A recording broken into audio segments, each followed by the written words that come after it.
Hola amigos de YouTube. Hoy les traigo una nueva creepypasta, se llama El Ascensor. Bueno, comencemos. Todo ocurrió una cálida noche de verano, de esas en las que, aunque la temperatura es agradable e invita a dar un largo paseo bajo la luz de las farolas, da la sensación de que todo el mundo se ha puesto de acuerdo para encerrarse en casa. Eran, más o menos, las 2 de la madrugada. Había pasado varias horas vagueando ante el ordenador, así que decidí que era momento de estirar los músculos haciendo algo de ejercicio, bajando a la calle para tirar la basura y fumar un cigarro, por ejemplo. Me calcé unas zapatillas de deporte, me dirigí a la cocina, saqué la bolsa del cubo y le hice un par de nudos. Tras cerciorarme de que no olvidaba llaves, mechero ni tabaco, cerré la puerta del piso y me dirigí escaleras abajo. Habría podido elegir tomar el ascensor, pero, teniendo en cuenta que a esos cacharros les suele dar por pararse de golpe, habría sido un error quedarme encerrado dentro con la única compañía de una maloliente bolsa de basura. Recorrí los pocos metros que separaban mi portal de los contenedores, disfrutando del ambiente de soledad que reinaba en mi calle, unido a la tenue iluminación y la invisible caricia procedente del asfalto caliente bajo mis pies. Tras meter la bolsa en uno de los cubos, volví a mi portal y, antes de entrar, encendí un cigarrillo, disfrutando de cada calada, mientras oía en la distancia el sonido de ambulancias y coches acelerando. La banda sonora que suena de fondo cada noche en la gran ciudad que es Madrid. Mientras daba buena cuenta de mi cigarro, eché un ojo al gran edificio de viviendas que esperaba mi regreso. Un bloque levantado a finales de los años 60, con paredes de ladrillo rojizo, 6 alturas y una planta de garaje bajo sus cimientos, similar a los cientos de edificios que, en aquella época, el Ministerio de Vivienda construyó en toda España. Junto al portal, aún se conservaba la placa que daba fe de ello. Mis padres fueron los primeros dueños de la casa. Tras el paso de los años, su afán ahorrador les permitió hacerse con un chalet en las afueras, por lo que yo, siendo hijo único, tuve la suerte de pasar a ser el dueño, y único habitante, de la vivienda. Cuando acabé el cigarrillo, tiré la colilla al suelo y entré en el portal. Por un momento, pensé en subir andando hasta el 5.º piso, donde vivo, pero la vagancia pudo más, así que llamé al ascensor. Cuando este llegó a la planta baja, entré en el habitáculo. Una de las curiosidades que tenía aquel edificio era dicho ascensor.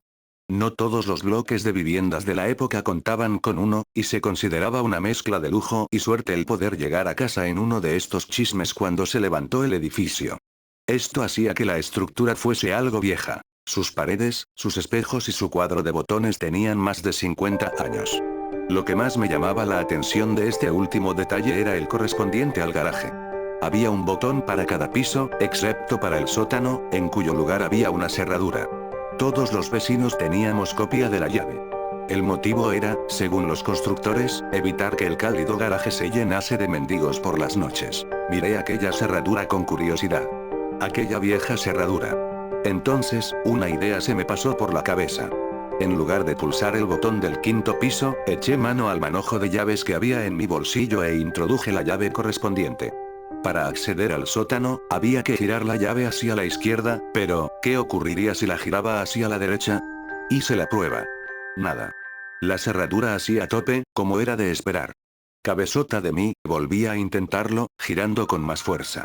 Con mucha más fuerza. En ese momento, de forma inesperada, la cerradura se dio, poniendo el ascensor en marcha. Sorprendido ante aquello, fijé los ojos en el indicador luminoso. Mientras el ascensor descendía, aquel paso de mostrar un 0 a mostrar un -1. Pero, llegado a este piso, el ascensor no se detuvo. Durante casi un minuto, el trasto continuó bajando, traqueteando y rugiendo como de costumbre. El indicador luminoso mostraba 2 guiones intermitentes. Entonces, de repente, el ascensor se detuvo y su puerta se abrió. Ante mis ojos se extendía un largo y estrecho pasillo, apenas más ancho que el propio ascensor. La iluminación procedente del interior de este no bastaba para iluminar aquel pasillo, que era engullido por una tenebrosa oscuridad, y no se apreciaban escaleras que llegasen allí desde un piso superior. «Hola». Mi voz retumbó por las paredes y desapareció en el oscuro espacio. A pesar de que la situación me imponía algo de respeto, la curiosidad ante el nuevo sótano recién descubierto pudo más. Decidido a investigar aquel lugar, encendí mi mechero y abandoné la protectora luz del ascensor. Me giré por un momento, y vi que, en aquella planta, no había botón para llamar al ascensor, sino una cerradura. Mosqueado, continué avanzando hacia la oscuridad. El ambiente era denso y húmedo, acompañado de una ligera fetidez. A unos 20 metros, el pasillo torcía hacia la derecha, desembocando en una galería a la que daban varias puertas, como en las cárceles que salen en las películas. Algunas puertas estaban cerradas y otras abiertas, y el suelo estaba lleno de polvo, cristales rotos y otros objetos. La mugre que invadía el lugar me disuadió de palpar la pared en busca de interruptores de luz, por lo que confié en la pequeña llama que portaba en mi mano. Al internarme en la galería, me agaché y acerqué mi mechero al suelo para examinar con más detalle qué eran aquellos pequeños bultos que pisaba irremediablemente a cada paso. Descubrí jeringuillas, trozos de probetas, piezas de rompecabezas infantiles, muñecas. Aquello resultaba de lo más tétrico. Me incorporé nuevamente, disponiéndome a analizar las pequeñas dependencias que rodeaban la galería. Uno de los detalles que percibí fue la falta de ventilación o iluminación exterior. Aunque era noche cerrada, no había rastro de salidas al exterior por las que se colase la luz de las farolas, ni ninguna corriente de aire que hiciese vibrar a la llama de mi mechero. Aquel era un lugar completamente cerrado, y a saber a cuántos metros bajo tierra me encontraba en aquel momento. Recorrí varias de las salitas, y vi que todas tenían elementos en común. Pequeños, anticuados y oxidados camastros, mesitas y sillas. Y material médico. El lugar estaba infestado de gasas, correas, pastillas desperdigadas por el suelo. Aquello parecía un hospital en miniatura. Un hospital antiguo y fantasmagórico, detenido en una época pasada, en el que la acumulación de polvo es el único indicador del paso del tiempo. Aún me arrepiento de entrar en una de aquellas dependencias. La luz del mechero mostraba, sobre el mugriento colchón, un bulto del tamaño de un ser humano, envuelto en ropa de hospital. Me acerqué sigilosamente, temiendo lo peor, y arrimé el mechero al gran objeto. El aumento de luz mostró una escena horripilante. Rodeado de heces y manchas de orina, se mostraba ante mí un cadáver humano en posición fetal que me daba la espalda. El hedor era insoportable. Reprimí una arcada mientras permanecía en cuclillas, ante aquella dantesca escena. De repente, el terror invadió mi cuerpo.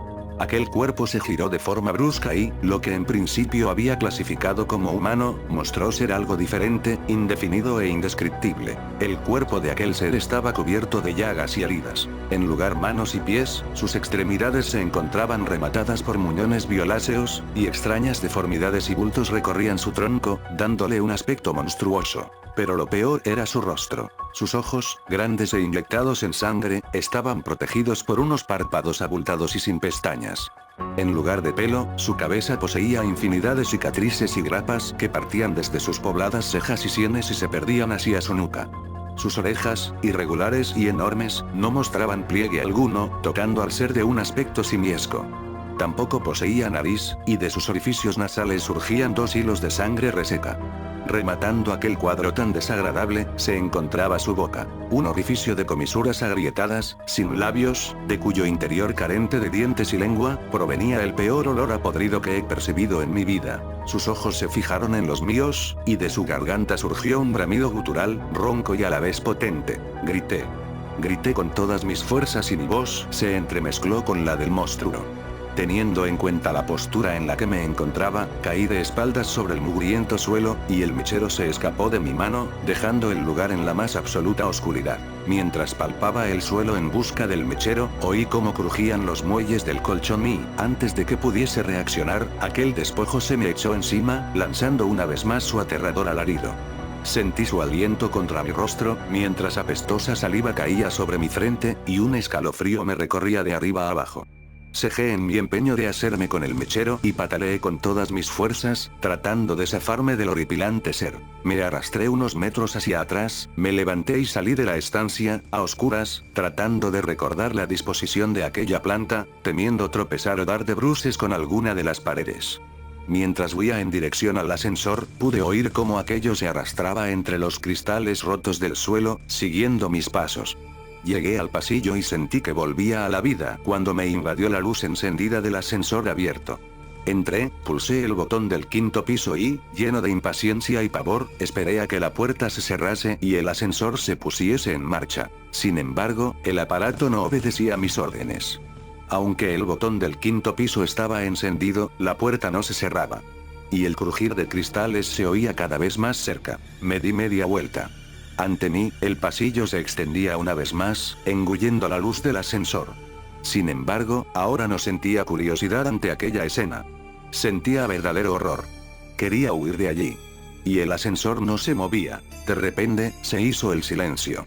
Estaba tan aterrorizado que todos mis músculos se agarrotaron. En ese momento, el ser surgió del pasillo oscuro, arrastrándose con una velocidad y una pericia insólitas. Venía hacia mí, mientras gruñía, jadeaba y chillaba como ninguna criatura conocida. Apreté repetidamente el botón del quinto piso, con pulso tembloroso, mientras el miedo me hacía llorar y la criatura se aproximaba rápidamente. Cuando estaba a punto de entrar en el ascensor, agité mi pierna ante él, lo que le hizo retroceder atemorizado, sin que apartase la vista de mis ojos en ningún momento.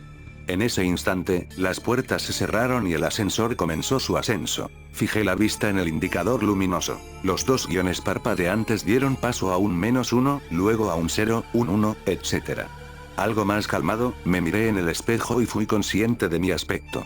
Mi rostro estaba cubierto de una mezcla de baba y mucosa sanguinolenta, mezclada con mis propias lágrimas. Cuando quise pasar el dorso de la mano por mi frente, descubrí que mis ensangrentadas palmas estaban llenas de cristales rotos, y comencé a sentir su dolor. Minutos antes, en aquel segundo sótano, el miedo no me había permitido ser consciente de cómo se habían clavado en mi piel. Llegué a casa y entré corriendo al baño. Los recientes recuerdos de todo lo que había ocurrido allí abajo se agolparon en mi mente, y no pude evitar arrodillarme ante el váter y vomitar la cena. Me di una ducha más larga de lo habitual, aún invadido por el asco, curé las heridas de mis manos, y esperé a que llegase el día, incapaz de dormir. A la mañana siguiente, cuando la luz del día se llevó todos mis miedos, llamé a un amigo que vivía en uno de los edificios cercanos. Dicho edificio era similar al mío, construido en la misma época, con la misma planta, y con un ascensor exactamente similar. Tras contarle la historia y soportar sus burlas, me aseguró que haría la prueba en su ascensor, y que me llamaría para contarme qué había ocurrido en su caso. Esperé su llamada intranquilo y, a los pocos minutos, sonó el teléfono.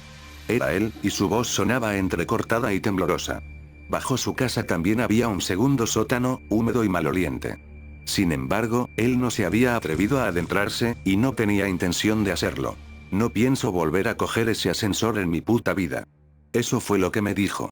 Y la verdad es que su opinión coincidía al 100% con la mía. A pesar de nuestros temores, nos decidimos a investigar sobre el asunto. Así, dimos con el que fue por aquel entonces presidente de la constructora encargada de levantar los edificios. Hoy en día un ajado anciano con un pie en el cementerio. Tras varias reticencias, nos explicó el porqué de aquellos sótanos secretos. En 1966, la recién inaugurada central nuclear de Sorita, en Guadalajara, había sufrido una grave fuga en uno de sus reactores, provocando una nube radiactiva que se extendió por los pueblos de los alrededores. El régimen franquista no podía permitir que la opinión pública tuviese noticia de un fallo en su primera instalación nuclear, por lo que contactó con las parejas jóvenes del lugar, ofreciéndoles trasladarse a Madrid, a los inmuebles en los que mi amigo y yo vivíamos, pues a pocos metros se encontraba un hospital que podría seguir la evolución de dichas parejas y los hijos que pudiesen tener en el futuro. Para disimular aún más la situación, vendieron algunas de las viviendas a gente corriente que no tenía nada que ver con el incidente, como mis padres, o los padres de mi amigo, por ejemplo. Sin embargo, la intención del régimen era muy distinta. Conocedores de las secuelas que la nube radiactiva tendría en esta gente, vigilaron cada nuevo embarazo que se produjo entre ellos, supervisando su evolución y haciendo desaparecer a todos aquellos recién nacidos que sufriesen graves malformaciones. Aprovechaban la tranquilidad de la noche, para, haciéndose pasar por encargados de mudanzas, llevar a los bebés a su nuevo hogar. Aquellos sótanos, por otra parte, eran el lugar perfecto para realizar investigaciones sobre los niños, pues nadie sabía de su existencia. El propio mecanismo de los ascensores se había mantenido en secreto, recayendo la tarea de llevar a cabo revisiones y reparaciones entre técnicos elegidos por el propio régimen. Y una trampilla que solo se abría cuando el ascensor sobrepasaba el garaje, ocultaba el segundo sótano a quien hubiese podido asomarse al hueco. Sin embargo, tras la muerte del dictador Francisco Franco, se canceló aquel proyecto. Tratando de arrojar tierra sobre el asunto, los sujetos en experimentación fueron sacrificados, y toda documentación relativa al proyecto fue destruida. Casi todos los cabos quedaron atados. ¿Cómo que casi todos los cabos? Preguntamos mi amigo y yo a aquel hombre. Sí, dijo él. Resulta que, una vez, aprovechando el revuelo de los últimos días, mientras todo el mundo corría arriba y abajo tratando de hacer desaparecer pruebas y evidencias, uno de los niños desapareció sin dejar rastro, y nadie más volvió a saber de él. Mi amigo y yo nos miramos, aterrados. Nos despedimos del viejo y volvimos a nuestras casas. Y desde entonces, no he vuelto a subirme a un ascensor. Y, por si a alguien le interesa, vendo mi casa. Es un quinto piso, muy luminoso. Y, además, tiene ascensor y garaje.